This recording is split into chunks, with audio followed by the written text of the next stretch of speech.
따라서 같이 합니다.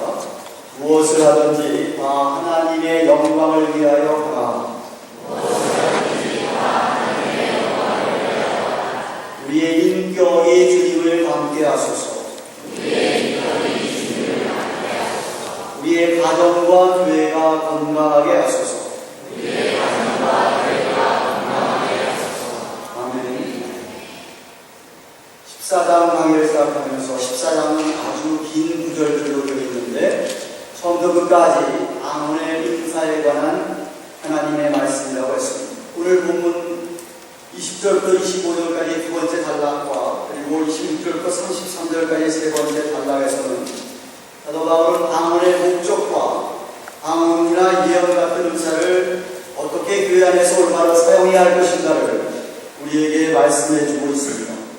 지난주에 살펴본 1절부터 19절까지 말씀에서 방언의 은사는 통역하는 자가 옆에 없으면 개인의 덕을 위한 것이기 때문에 교회에 별 유익이 안 되기 때문에 교회에서는 하지 아니하고 집에서 하는 거라고 얘기했습니다.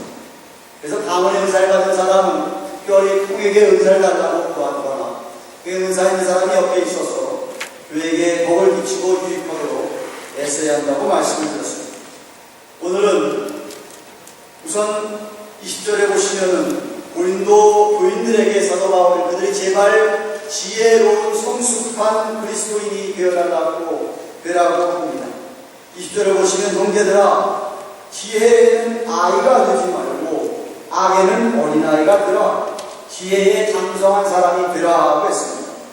여기 지혜라고 하는 프레인이라고 하는 헬라의 원어의 뜻은 우리말 번역의 지혜라는 말보다는 생각 혹은 이해 thinking or understanding을 가리키는 말입니다. 다시 말하면 고린도 교인들이 좀 어른처럼 생각 좀 했으면 좋겠다. 어른처럼 좀 이해를 하나님의 뜻을 이해했으면 좋겠다라는 그런 권면의 말씀입니다. 왜냐하면 어린아이들은 생각을 자기밖에 못합니다. 늘 자기 중심적으로 생각합니다. 여기 어린아이가 아무도 안 계시잖아요. 그런데 여러분이 생각을 자기밖에 못하고 자기 중심적으로 생각한다면 여러분은 어린아이라는 말이죠. 제발 생각의 폭을 넓히고 나 중심보다는 내 공동체 전체의 유익을 생각해서 좀 생각을 하라고. 그 유익을 생각하고 말을 하고 하나님의 뜻을 좀 이해를 좀 더 어른처럼 하라고 먼저 말씀하십니다. 다만 악한 것에 대해서는 순진한 어린아이들이 악을 보면 겁내하고 두려워하고 도망가듯이 악에 대해서만큼은 어린아이처럼 그 거기를 피하라, 버리라 이런 뜻으로 먼저 권면하고 있습니다. 여러분 어떻습니까? 여러분은 정말 생각을 어른처럼 하십니까? 이해를 어른처럼 하십니까? 내 중심으로 생각하게 하는 게 아니라 정말 전체 공동체 전체를 생각하고 그렇게 여러분이 하나님의 뜻을 이해하면서 신앙생활하고 있습니다. 왜 바울의 은사를 얘기하면서 이 얘기를 하시는 것 같습니다. 고린도 교인들이 바울의 눈에 들려오는 이야기가 정말 어린애같이 자기 중심적으로 그 은사 가지고 다투고 싸우고 자랑한다는 말입니다. 당시 고린도 교인들은 말씀을 배우는 데는 별 관심이 없었습니다. 오직 영적 시험, 어떤 신령한 시험 이런 것에만 관심이 있었습니다. 뭐 교리를 올바르게 배운다든가 올바른 교리를 기초로 해서 내가 경건한 삶을 살아야 된다든가 여기에 별로 관심이 없었습니다. 그저 자기 자신들 기분을 좋게 하는 것, 자신의 감정을 만족해 하는 것에 몰두해 있었습니다. 자기가 하고 있는 이런 것들이 하나님의 말씀에 비추어 볼 때에 이게 정말 옳은 것인지 한번 이렇게 이발리에서 하고 평가를 해봐야 할 텐데 하나님의 말씀은 전혀 관심이 없고 말씀에 비추어 볼 생각을 하지 않았습니다. 그래서 바울이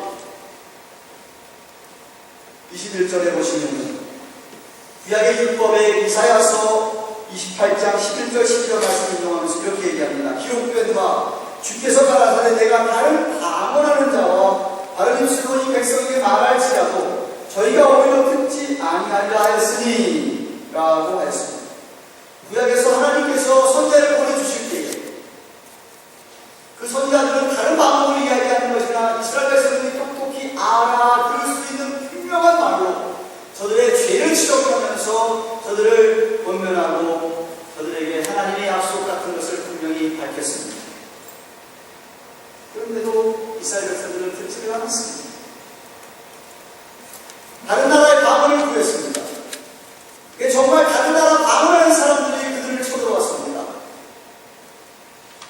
그래서 하나님이 좀 그들에게 깨닫게 하라고 다른 나라 방언을 하는 사람들이 쳐들어왔는데 깨달음이 좀 있어야 되지 않겠냐 했음에도 불구하고 그들은 깨닫지를 못했습니다. 그래서 결국은 망했습니다. 왜 이 이야기를 이사야 말씀을 인용하시면서 이야기하셨을까? 제발 장성한 사람처럼 지혜롭게 생각을 해서 하나님의 뜻이라고 분명히 들려주는 말씀에 대해서 귀담아 듣고선 좀 행동에 옮기라는 말씀이었습니다. 그러면서 진짜 방언의 목적은 믿지 않는 자들을 위한 표적이라고 22절에 말씀하고 있습니다. 22절 말씀을 보십시오. 그러므로 방언은 믿는 자들을 위하지 않고 믿지 아니하는 자들을 위한 표적이나 예언은 믿지 아니하는 자들을 위하지 않고 믿는 자들을 위함이니 라고 했습니다. 불신자들, 하나님을 모르는 사람들이 하나님을 믿으려면 하나님 믿는 자들에게 어떤 사인이, 표적이, 기적이, 이사가, 신기한 일이 나타나면 관심을 갖게 되지 않겠느냐. 그런 하나의 표적계 중에 하나로 방언의 의사를 들었다. 그러니까 믿지 않는 사람 앞에서 방언을 하는 겁니다. 반면에 예언이라고 하는 것은 하나님의 말씀을 예언하는 거니까 그 말씀을 듣고서는 그 말씀을 듣고 이렇게 교훈을 받고 책망을 받고 바르게 살고 의로 자라가기 위하여서 주시는 예언의 말씀이기 때문에 그런 말씀들은 믿는 자들에게 한 거라는 말이에요. 안 믿는 자들에게 하나님의 말씀을 해봐야 들리지가 않지 않겠느냐는 말이에요. 무슨 말인지 이해가 안 될 텐데. 그래서 예언의 말씀은 믿는 자들에게 덕을 세우는 것이다. 근데 만약에 23절 말씀 보시면은 믿는 자들이 모여가지고 예배를 보는 교회에서 모두가 다 방언으로 말한다고 하자면 무식한 자들이나 불신자들을 보고 미쳤다고 하지 않겠느냐고 얘기합니다. 23절. 그렇지 않겠어요? 도대체 뭔 얘기, 알아서 없는 얘기를 한꺼번에 하고 있으면은 미친자라고 얘기하는 거죠. 심지어 안 믿는 사람이 뭐 지나가다가 보더라도 그거는 안 믿는 사람들에게도 그런 걸로 은혜가 안 되는 것이죠. 라고 생각한다고 성경이 얘기합니다. 근데 24절 말씀 보시면은 예언은 그와 달리 사람 모였을 때 예언하는 사람들이 똑똑한 말로 이야기를 해주면 그 이야기는 그 사람들이 말씀을 듣고서 교훈과 책망과 바르게 함과 의로 교육을 갖지 않겠느냐는 거죠. 그래서 그 말씀을 듣고 25절 말씀 보시면 하나님께 엎드려 경배를 하고 세상에 나아가서도 하나님 정말 계시다라고 전파하지 않겠느냐라고 25절에 말씀하십니다. 24절 25절 제가 다시 봅니다. 그러나 다 예언을 하면 믿지 않는 자들이나 무식한 자들이 들어와서 모든 사람에게 책망을 듣며 모든 사람에게 판단을 받고 그 마음에 숨은 일이 드러나게 되므로 엎드려서 하나님께 경배하며 하나님의 참으로 너희 가운데 계시다 전파하리라 라고 말씀하셨습니다. 이런 말씀을 보시면 참 이런 22절부터 쭉 설명이 나오는 25절까지 23절까지 25절까지의 말씀을 여러분이 정말 잘 이해하고 받아들인다면 요즘 어떤 교회에서 어떤 교회들이 모여가지고 막 열심히 방언을 교회에서 막 연습하면서 방언하고 막 요구하고 한꺼번에 막 방언한다고 한다는 것은 이 성경과는 거리가 먼 행동이고 모습이라는 말이죠. 비성경적이라는 말이에요. 하나님께서 방언의 준사를 주신 목적이 그렇지 않다고 분명히 얘기하고 있고 또 방언하려면 그렇게 하는 것이 아니라고 성경에서 이야기하고 있음에도 불구하고 그런 모습을 보인다고 한다면 그런 말씀과는 다른 가짜 방언이라는 이야기 사인이라는 거예요. 마치 마치 당시에도 거짓 종교인이나 거짓 선지자들이 모여서 흥분 상태에 빠져가지고 알아듣지 못하는 소리를 내는 것 하나도 다른 것이 없다. 그렇게 생각했습니다. 방언의 목적은 통역하는 사람이 없다고 한다면 믿지 않는 자들 앞에서 하나님의 신비한 표적을 나타내는 것을 합니다. 그렇게 해서 믿지 않는 사람들이 거기에 관심이 갖도록 복음으로 사용하는 의사, 그런 의사 중에 하나가 방언이라는 말씀입니다. 이해가 되세요? 아니 말씀 들어 설명이 이해가 안 되는 데가 있는 지난주에 얘기했지만 딴 데가 생목적으로 딴 얘기할 때 이거 들을 수 있는 게 괜찮은 거예요. 성경에 있는 것을 그대로 풀어서 말씀드리고 있습니다.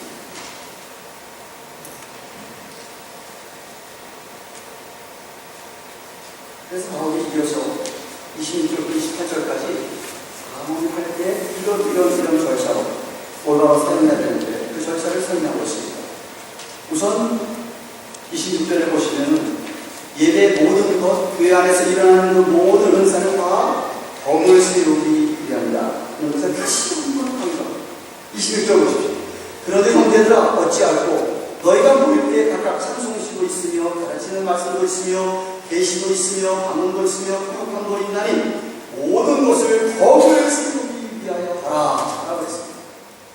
여러분 예배가 뭐죠? 여러분이 예배 뭐하러 예배에 오셨습니까? 예배는 여러분이 하나님을 만나러 오시는 겁니다. 여러분이 예배로 오셔가지고 하나님을 못 만나신다고 한다면 여러분 부끄러워하시는 겁니다. 예배는 여러분이 하나님을 만나기 위해서 오시는 겁니다. 그런데 하나님을 만나러 오시는데 하나님을 만나는데 그냥 무지막지하게 만나는 게 아니라 만나는데 어떤 절차와 질서가 있다 이런 겁니다. 만왕의 왕이시고 만유의 주이신 그 하나님을 만나는데 그냥 막무가내로 가서 막 만나는 게 아니라는 거죠. 아니 여러분이 이 세상의 왕이라 대통령을 만날 때 가서 막 만납니까? 여러분 오바마 대통령 만나고 싶다고 가서 막 만납니까? 못 들어오게 시키니까 다 조사해야 돼요. 여러분이 어떤 사람 다 조사해야 되고요.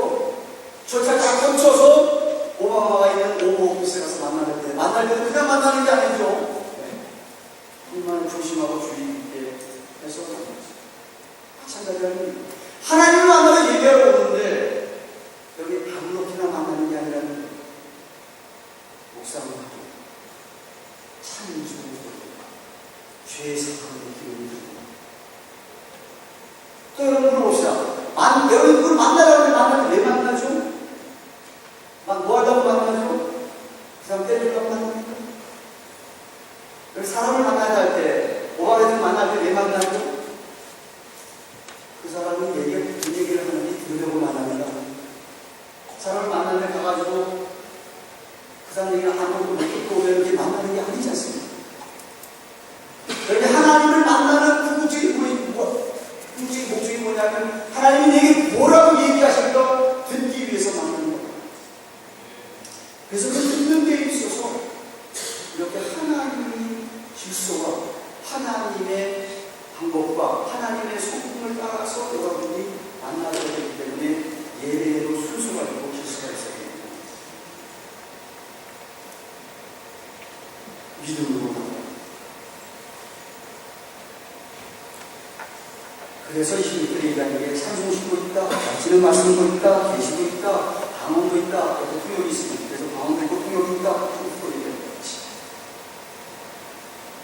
이런 모든 순서가 다 하나님께 영광이 되고 하나님을 정말 그래서 만나면서 온전히 주님을 닮아가는 성숙한 그리스도인으로서 잘 세워갈 수 있도록 그렇게 교회에 오는다. 정말 살아계신 하나님이 인도하고 계시는 것을 누구나도 인정할 수 있도록 그렇게 질서와 화평을 이루면서 안 믿는 사람이 심지어 예배를 모습 자기가 훔쳐보더라도 감동을 받게끔 그런 시간이 되어가는 것이죠. 그러므로 20절, 28절에 방언의 은사를 가지고 만일 누가 방언을 말하려고 하면 두 사람이나 불과 세 사람 정도가 차수에 따라서 하고 한 사람이 통역할 것이요 만일 통역하는 사람이 없으면 교회에서는 잠잠하고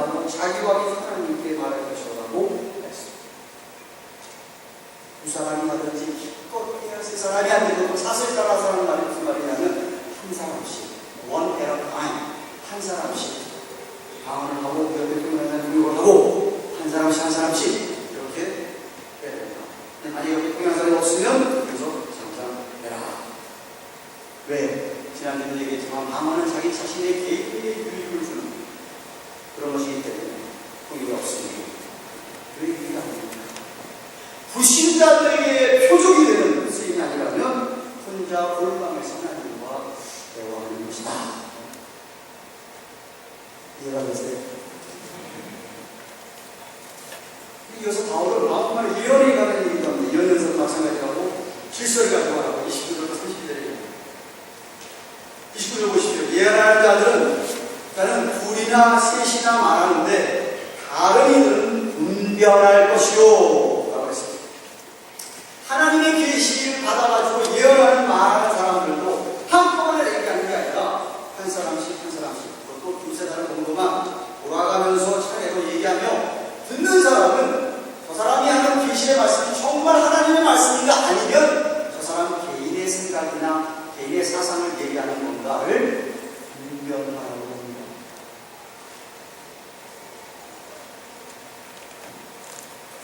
왜냐하면 당시에는 예언의 말씀, 계시의 말씀이 완성되기 전이기 때문에 그렇습니다.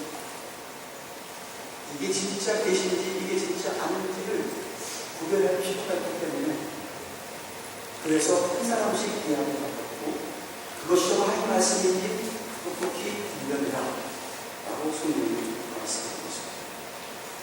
마찬가지로 오늘날도 지혜롭고 성숙한 그리스도인은 설교를 들으면서 설교자가 정말 하나님의 말씀을 설명하고 풀어서 강의하면서 설교하고 있는 게 아니면 자기 이야기하고 있고 자기 생각이나 자기 사상을 이야기하고 있는지를 분별할 수 있습니다. 성숙한 지혜로운 성경을 좀 많이 읽은 사람 그렇죠. 그리고는 뭐라 얘기하십니까? 30절 31절에 만일 곁에 앉은 이에게 계시가 있거든 먼저 하는 자는 잠잠해라. 너희는 다 모든 사람으로 배우게 하고 모든 사람으로 권리를 받기 위해서 이 복을 세우는 거예요. 하나씩 예언할 수 있느니라. 예언으로 또 말씀 전하는 또 실수가 있게 하는 거죠. 그러면서 뭐라 합니까? 예언하는 자들의 영이 예언하는 자들의 제재를 받나니라고 30절에 얘기합니다. 이게 무슨 말씀입니까? 다 겸손히 하나님께서 다른 사람에게 계시의 말씀을 주신다고 하면 먼저 말하는 자가 좀 양보를 하고 그 사람 하는 이야기를 귀담아 들으면서 그 사람이 하는 계시의 말씀을 좀 들으라. 그러다가 만약에 예언의 은사를 받아서 어떤 사람이 막 얘기하는데 이게 통과 지나쳐가지고 흥분하게 돼가지고 자기 개인적인 생각이나 감정을 이야기하게 되면 다른 예언의 은사를 받은 사람이 그 사람을 좀 제지하라는 그 말이 성신지절이에요. 예언하는 자의 영이 다른 예언하는 자들의 제재를 받는다고 그 말이에요. 그렇게 해서 정말 모든 사람에게 오른이 되고 공면이 되고 덕이 되게 되라. 물론 제가 12장 강의할 때 말씀드렸습니다. 오늘날 예언의 은사를 받아 계시하는 사람은 없습니다. 바울이 고린도전서를 기록할 때만 해도 성경이 계속 기록되고 있었고 예언자들, 선자들이 있었기 때문에 사도들이 있었기 때문에 말씀을 받아서 계속 기록하고 있었습니다. 고린도전서가 주 60년대 초반에 쓰였다고 한다면 사도 요한이 요한복음과 요한계시록을 기록할 때에는 그로부터 40년, 50년, 60년 후입니다. 그러니까 그 사이에도 얼마든지 하나님께서 계시하셨고 예언하셨고 그래서 성경이 완성되지 않았습니다. 그런데 요한계시록의 사도 요한이 요한계시록이 학자들마다 약간 차이가 있지만 120년에서 150년 사이에 썼다고 한다면 사도 요한이 마지막 요한계시록을 기록하면서 성경책 맨 마지막 장 계시록 22장 맨 마지막 때라고 이렇게 말씀하셨습니다. 내가 이 책의 예언의 말씀을 듣는 자들에게 증거하니 만일 누구든지 이것들 외에 더하면 하나님이 이 책에 기록된 제 앙을 그에게 더하실 겁니다. 만일 누구든지 이 책의 예언의 말씀을 제하여 버리면 하나님이 이 책에 기록된 생명나무와 및 거룩한 성의 참여함을 제하여 버리신다. 그래서 성경 말씀을 이 신경 66권 말씀 외에 자기가 계시받았다고 해서 하나님 말씀이라고 주장하는 사람이 있다든가 거기서 이건 아니다라고 빼는 사람이 있다고 한다면 그 사람은 얘기하는 대로 저주와 재앙이 재앙입니다. 그렇다더라도 오늘 본문의 말씀을 저에게 얼마든지 적용을 할 수 있습니다. 어떻게 적용할 수 있죠? 만약 여러분들이 성경 말씀을 자꾸 접하고 자주 대하고 많이 알고 있어서 여러분 주위에 어떤 사람들, 어떤 분에게 정말 권면하고 위로하고 격려하고 죄를 책망한다든지 이렇게 할 필요가 있을 경우에 여러분이 얼마든지 그렇게 말씀을 사용해서 권면하고 전하고 가르칠 수 있다. 그 심령에 여러분이 하나님의 말씀을 가지고 하나님의 은혜를 미칠 수가 있다. 근데 옆에 있는 사람이 들어보니까 저 사람 말하는 말이 하나님의 말씀이 아니라 좀 벗어나가지고 자기 개인적인 생각이나 사상이나 감정이 묻어서 이야기한다고 이야기하면 그 사람을 여러분이 제지할 수 있어야 된다는 것이죠. 제지하려는 말씀 알고 있어야 제지하는 것이죠. 오늘 성경을 우리에게 적용할 수 있다면 그렇게 적용할 수 있다. 이게 적용을 하면 누가 나를 적용하고 제재를 하면 여러분이 그만 스탑하고 다른 사람의 말에 귀를 기울일 수 있어야 한다는 겁니다. 오늘 본문에 14장 전체의 핵심이 33절에 있습니다. 여러분 33절을 다 같이 한번 보시면서 다시 한번 읽어보겠습니다. 33절 말씀입니다. 시작. 하나님은 어지러움의 하나님이 아니시고 오직 화평의 하나님이시라. 하나님이 어지러움의 하나님이 아니라 화평의 하나님이다라고 하나님의 성품 가운데, 하나님의 속성 가운데 하나님이 갖고 있는 한 특성을 나타내 보여주십니다. 여러분 이 말씀을 꼭 기억해야 됩니다. 키가 되는 핵심이 되는 구절입니다. 사실 맨 마지막 40절에 가서도 모든 것을 적당하게 하고 질서대로 하라라고 이야기했습니다. 여기 지금 어지러움의 하나님이 아니라니 어지러움이라는 단어가요. 혼동을 주다, 혼란을 주다, 일사하다 이런 뜻입니다. 우리 하나님은 그런 분이 아니라는 것이죠. 오직 화평의 하나님이라는 겁니다. 그러니까 우리가 하나님께 예배하는 것도 그리고 교회 안에서 우리 주시는 자를 가지고 섬길 때도 꼭 기억해야 되는 게 뭐냐 하면 이 말씀입니다. 화평을 이루어가며 질서를 지켜가며 예배를 드리고 섬겨야 된다. 질서를 깨고 화평을 깨고 혼동시키고 혼란시키고 이러는 것은 성령이 하는 일이 아니고 약간 사단이 하는 일입니다. 거짓 영으로 사람에게 컴퓨터스 얘기하죠. 혼동도 얘기하죠. 이게 지금 어지러움이라는 헷갈리게 하는 거예요. 예배 가운데 교회를 섬기는 가운데 하나님의 이런 성품이 드러나야 한다는 겁니다. 그래서 여러분이 꼭 기억해야 됩니다. 우리 하나님은 평강의 하나님이고 질서의 하나님이십니다. 앞서 이야기한 방을 사용할 때도 예언을 할 때도 아니 어떤 사를 사용해 섬길 때도 심지어 찬양을 드릴 때도 기도할 때도 무엇을 하든지 정말 질서 있게 할 것을 명하고 있습니다. 생각해 보십시오. 우리 하나님이 그런 분인데 어지러운 예배, 무질서한 예배를 받으시겠습니까? 무지막지하게 하나님 앞에 왕 앞에 나가서 왕이 맞아주시겠습니까? 오바마 대통령이 맞아주겠느냐는 말이에요. 무지막지하게 나가면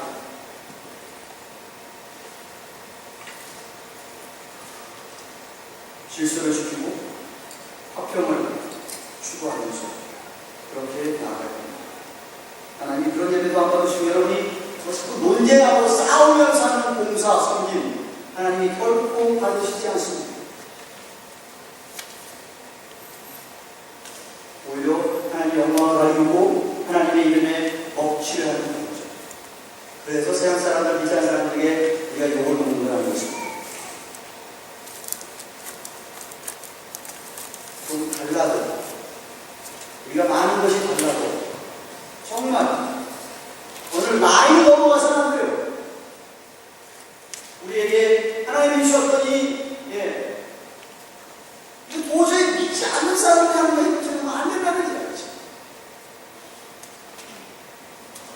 달라도 서로 조화를 이루고 화목해야 하나님께서 받으시지 않겠습니까? 그러므로 여러분이 교회 질서를 위해서, 법을 위해서, 화평을 위해서 여러분 자신을 포기할 수 있어요. 여러분의 자존심을 내려놓고 자아를 내려놓을 수 있어야 돼요. 사실 여러분의 성령님이 계시다고 한다면 성령님이 그것을 요구하고 계십니다. 그럴 때 여러분이 순종하셔야죠. 하나님이 허락하신 권위에 복종하면서 평강의 하나님이 우리 가운데 역사하시도록 해야 합니다. 그럼 하나님께서 큰 영광을 받으십니다. 정말 저와 여러분 모두가 정말 이런 우리가 되어가지고 예배를 드리던 성기를 하던 교회 생활을 하면서 우리 교회가 이런 모습으로 하나님의 어떤 그런 성품의 모습들이 나타나는 모습으로 세상 사람들에게 비춰주는 주님의 이름으로 축원합니다. 기도하십시오. 주신 말씀을 기억하면서 하나님 정말 우리 하나님 어디로운 하나님이고 하나님 아니시고 평화의 화평의 하나님이라고 하셨는데 우리가 예배를 드려도 교회에서 예배를 가운데서도 정말 질서하거나 혼동이고 혼란을 주는 것이 아니라 화평하고 질서가 있는 그런 우리들 모습들이 되어주셔서 하나님이 정말 받으시는 예배가 되고 하나님이 정말 들으시는 기도가 되고 찬송이 되고 하나님 응답하신 그런 우리 교회의 모임이 되고 예배가 되게 달라고 우리 같이 한번 간절히 동서로 기도하겠습니다.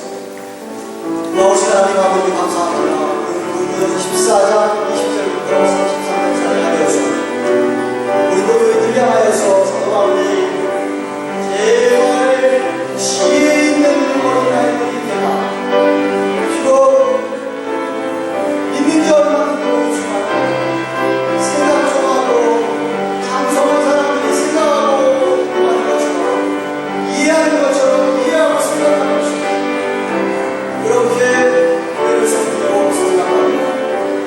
방언을 할 때에도 예언을 할 때에도 말씀을 전할 때에도 무엇을 할 때에도 어떤 사람을 가지고 교회에서 예배를 드리는 성경 질서를 지키고 화평을 생각하고 나 자신을 내려놓고 정말 이렇게 하나님 아버지 앞에 덕을 세워가고 이 사람의 덕을 세워가며 믿지 않는 사람들에게도 포도기를 그러한 예배로 섬기는 내가 말씀하십니다. 하나님 아버지 우리 교회에 사람 성도들이 그렇게 예배를 섬기고 그렇게 아버지 앞에 질서 있고 화평하고 하나님 앞에 예배를 드리고 그리고 아버지 성도가 모두가 받을 수 있도록 아버지 하나님 도와주시옵소서. 이 싸움도 감사함을 드리며 예수님의 이름으로 기도합니다. 아멘. 주신 말씀 읽어가며 375장